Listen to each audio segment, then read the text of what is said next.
transportasi berbasis aplikasi telah menjadi bagian tak terpisahkan dari kehidupan masyarakat modern, baik untuk bepergian, mengantar barang, atau sekedar memesan makanan. Namun, di balik kenyamanan yang kita nikmati, ada realitas pahit yang dihadapi para pengemudi ojol, ketidakpastian hukum, eksploitasi, dan minimnya perlindungan kesejahteraan.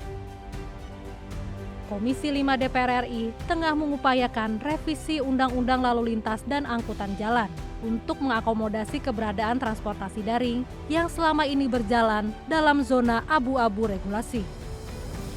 Sampai sekarang, para pengemudi ojol belum diakui secara resmi sebagai bagian dari sistem transportasi umum, sehingga mereka berada dalam posisi yang rentan, terutama dalam hubungan dengan perusahaan aplikator. Perusahaan aplikasi mengklaim bahwa status hubungan mereka dengan pengemudi ojol adalah mitra. Namun, faktanya, aplikator memiliki kontrol besar atas kebijakan tarif, insentif, bahkan pemutusan hubungan sepihak terhadap pengemudi. Salah satu persoalan utama yang dihadapi pengemudi adalah besaran potongan tarif yang jauh dari transparan. Lambatnya pemerintah mengantisipasi kecepatan perkembangan teknologi dengan regulasi menyebabkan semua pihak, baik negara, aplikator, pengemudi ojek, dan penumpang, dipaksa untuk melanggar hukum. Lebih parahnya lagi, aplikator justru lepas tangan terhadap berbagai permasalahan yang dihadapi pengemudi di lapangan. Pelanggaran itu dilakukan oleh negara, pelanggaran itu dilakukan oleh perusahaan, pelanggaran itu dilakukan oleh supir ojek, pelanggaran itu juga dilakukan oleh penumpang ojeknya. Luar biasa ya. Jadi semua kita paksa untuk melanggar undang-undang hanya karena ini.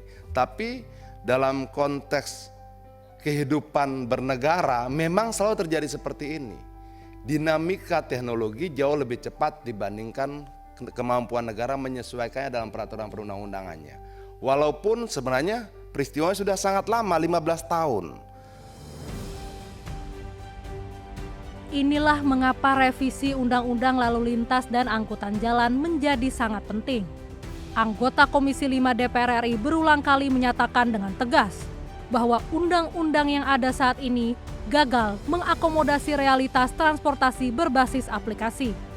Jika ojol telah menjadi pekerjaan utama bagi banyak orang, mengapa negara masih enggan memberikan perlindungan hukum yang memadai? Di dalam RUU ini harus masuk hak dan kewajiban. Apa yang hak operator, apa hak daripada para pengemudi, apa kewajiban operator, apa kewajiban pengemudi, apa kewajiban mereka juga kepada negara, ya mungkin terkait dengan PNBP-nya ya, pajak kepada negara ya mungkin bisa diatur sehingga juga nanti.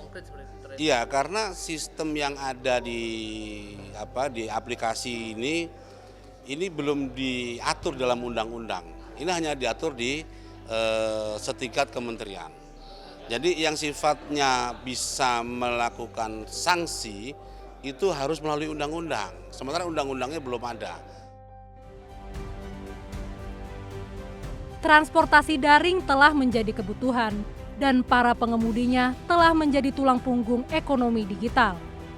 Revisi Undang-Undang LLAJ adalah momentum bagi negara untuk benar-benar hadir melindungi rakyatnya. Ini bukan sekedar soal bisnis transportasi, melainkan soal kesejahteraan ratusan ribu pengemudi yang menggantungkan hidupnya pada aplikasi. Sudah saatnya hubungan antara pengemudi dan aplikator dibuat lebih adil.